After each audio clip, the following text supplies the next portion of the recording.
This is Will Hopkins, and you're watching The Punk Patriot.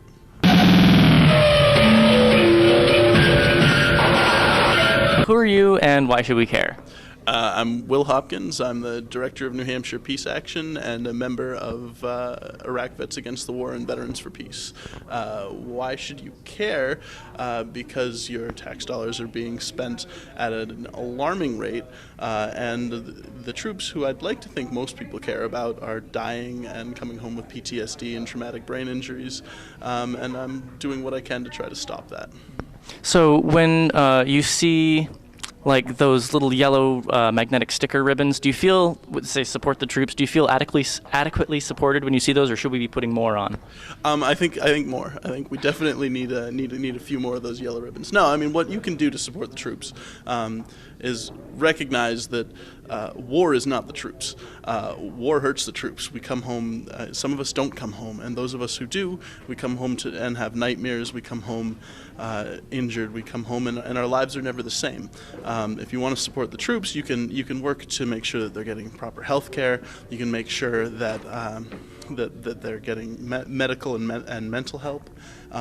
And more importantly, you can do what you can to make sure that we don't get put in harm's way and get put in combat zones unless it really does affect the safety and security of this country, which none of the wars that we're currently involved in do. So if you could be a tree, why do you hate America so much? If I could be a tree? Why do I hate America so much? All right, so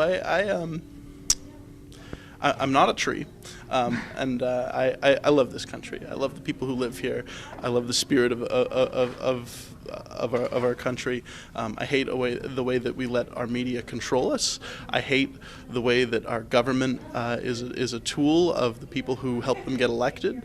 I hate the things that we do around the world that harm innocence, but I love this country. What are your thoughts about the WikiLeaks thing that came out, the collateral murder? Do you think that there was like stuff in the media about like, oh, this is putting people in harm's way and whatever? Do you feel that it did actually put additional people in harm's way aside from Julian Assange?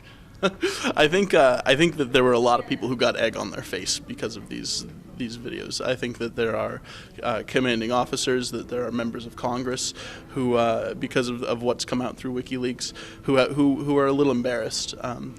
Because it's clear that a lot of people know that a lot of people know. I mean, I was there, I saw it. A lot of people know about how horrible what's going on overseas is, and how unclean these wars are.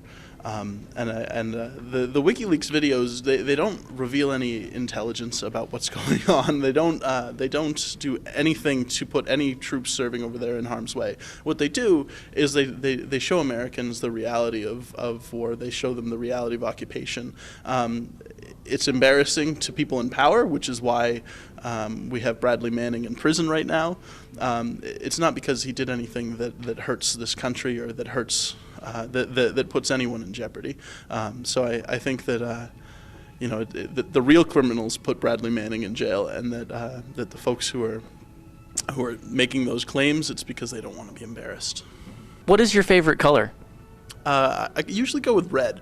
I think anytime you're drawing, or when you break out the crayons, blue is kind of boring, and yellow is kind of boring, and red is just like fiery and in your face, and so I'm going to go with red. Did you hear that the war in Iraq is over? I heard that. Yeah, that's great news, really. So we've got about 50,000 troops still in Iraq, which now we are saying they're not combat troops, they're just there. I think if you give someone a gun and you put them in a combat zone, they count. I remember I was in Fallujah during the Battle of Fallujah in late '04, and for that action I was decorated, and one of the things I earned was a combat infantryman's badge. I remember being on the cordon of that offensive, out on the outskirts of the city, and looking over to my right and seeing a woman in a Humvee with a 50 cal, identical to the 50 cal I had, doing the exact same job, and thinking to myself, wait, we don't have women in combat, because she was a security force and I was a combat force. Did the same job, assigned to the same battalion, doing the same the same duty. I was a combat troop. She was a security troop. So what the difference is the name you put on those troops. So in reality, we have about a quarter of the number of troops that were there when I was there. So I'm glad to see that things are slowly going in the right direction. Would have liked to have seen it happen faster, and we need to be vigilant and make sure that it continues to move in that direction, and that we get all of our combat troops out by the end of 2011, as the Status of Forces Agreement says that we have to. Have you seen the movie Avatar? I have, yeah. It was I made flyers for the movie Avatar, saying, is this what's going on in the Middle East? Wait, what? Oh, okay. All right. So I thought it was just like there's like cat people. They're blue. They're 10 feet tall. They ride on these dragon things. It's like. Yeah. No. I think that maybe, and this is a wild theory that I have. That film was an allegory for what we're doing in the Middle East. That maybe there's an aspect, a small aspect in what we're doing in the Middle East that has to do with things with names like oil, bauxite, aluminum, lithium, copper. These are minerals that we're harvesting that we probably couldn't be harvesting the way we are, and the profits couldn't be going exactly to who they're going to if we weren't engaged in combat operations.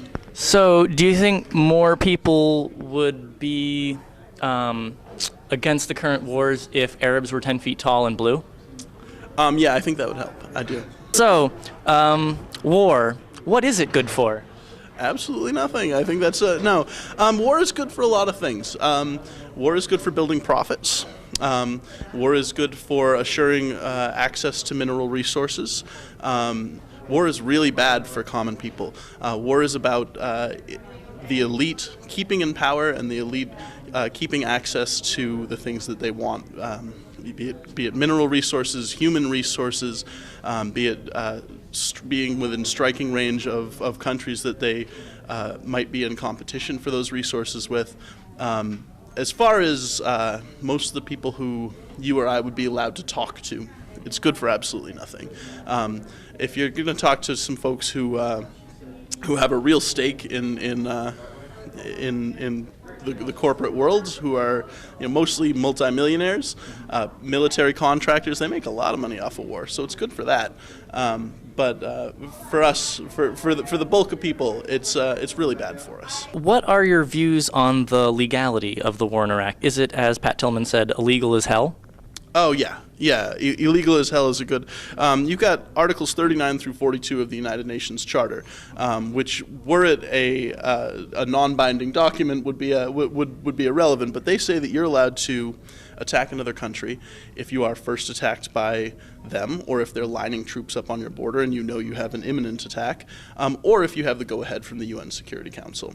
Iraq clearly, after 9 years of sanctions, or let's see, more years of sanctions. We're talking 10, 11, 12 years of sanctions. Had no economy. They had very little military that was able to do anything to their neighbors, let alone us. We're talking a lot of infantry, but no ability to come across the ocean and invade the U.S., and that was not going to happen. Iraq posed no threat to us, and we're not planning any attacks. And there was no viable intelligence to the contrary. We didn't have the go-ahead from the UN Security Council. So what we did was a violation of the UN Charter, which is part of the Constitution under Article 6 of the U.S. Constitution. So it was our Constitution says that we can't do that. So yes, illegal as hell is a good way to put it. What should people be doing to change things? Like I'm just a citizen. What can I do? Well, there are a few things, and it depends on how far you want to go. If you want to do the basics, you can show up to peace rallies. You can write your congressman. You can make sure you get to the polls and you vote for somebody who's not going to let this stuff happen. You can make sure you're doing your homework and you know what's going on around the world. If you want to go a little further, there are things like war tax resistance, which means you're not going to pay your taxes because you don't want that money going to killing people. If you have money, you can always fund the groups that are trying to organize rallies and protests and educational programming, like my group, New Hampshire Peace Action, or Iraq Vets Against the War, Veterans for Peace. There are a lot of great groups out there. For the most part, if you want to get involved and you want to be doing something to help, you check in with your local groups and you find out what they're working on, and if it's something you want to work on, you hop in with them. There are no lack of folks out there working on these issues, organizing, and we need to be laying our bodies on the gears of this apparatus, because it's bowling over the common people in this country. We need to stop it, and there are lots of ways to do that, and I couldn't list them all now. But everybody around the country is within striking distance of someone who is planning something, planning things to help. Striking distance and planning. This sounds like terrorism. That's what you get when you talk to a peace activist who is ex-military. We have this language that doesn't exactly jive with the peace movement mentality. But usually, my colleagues in the peace movement can excuse it in me. So. Politically, what do you think is the best way forward from where we are here? Yes. No, I have no. It's tough. I think that a lot of people are really frustrated with our political apparatus. That we feel like we've been yanking on these levers for a long time, and that nothing's happening, that nothing's changing. We get the sense that our president, that our Congress, are mouthpieces that are. They're saying things a different way, but their policies aren't any different. And people are getting really frustrated. So a political path forward is tough. I think that there are those within both the Republican and Democratic Party who are great leaders, who are there for the people of this country. They generally those folks are pretty quickly marginalized. They're kind of sent to the outsides. Those people have names like Ron Paul and Dennis Kucinich and Mike Gravel, and they're people who, because they don't buy into the corporate structure, they don't play into to this system, are viewed as outsiders, radicals. And they are outsiders to that system, but those are the people we need to be supporting. Obviously, we also have third parties, be it Green, Progressive, Libertarian. Those parties seem a lot less connected to this structure that is this mechanism that is controlling the direction of this country and this world. Do you plan on running for office at any point? No. All right. Does New Hampshire Peace Action have any upcoming events if someone's in New Hampshire and wants to attend one? We do. We have Matthew Ho, who's a State Department official, coming on November 5th at 6 o'clock in Concord at the Capital Center for the Arts. He was a State Department official in command of Zabul province in Afghanistan. He resigned about a year ago over our Afghanistan policy. We have a pretty regular schedule of events, and that's you can check it out. We've got things going on all the time. I'm sure we'll have a rally for the anniversary of the Afghanistan invasion. Not much of a celebration, but at this point it's the war that we have been engaged in the longest in our history, unless you count the Iraq bombing as war, in which case we were at war with Iraq for a really long time. But so would you agree with Bill Hicks' statement that it wasn't a war? A war requires two armies. Yeah, that's a good statement. And there were a number of volunteers at the end. The reality of Iraq when we invaded in 2002. Is that there wasn't much left. We decimated their military in '91.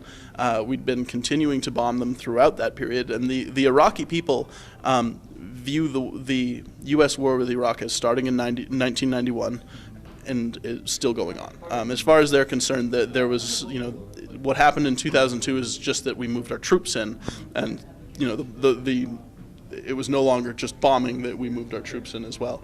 But they view the war as having started in '91. So the upcoming events that you have for Peace Action New Hampshire, are they going to end war? Probably not on their own, no. But they're going to be like a drop in the bucket. They might help. Okay. So that they might help. They might help. Okay, good.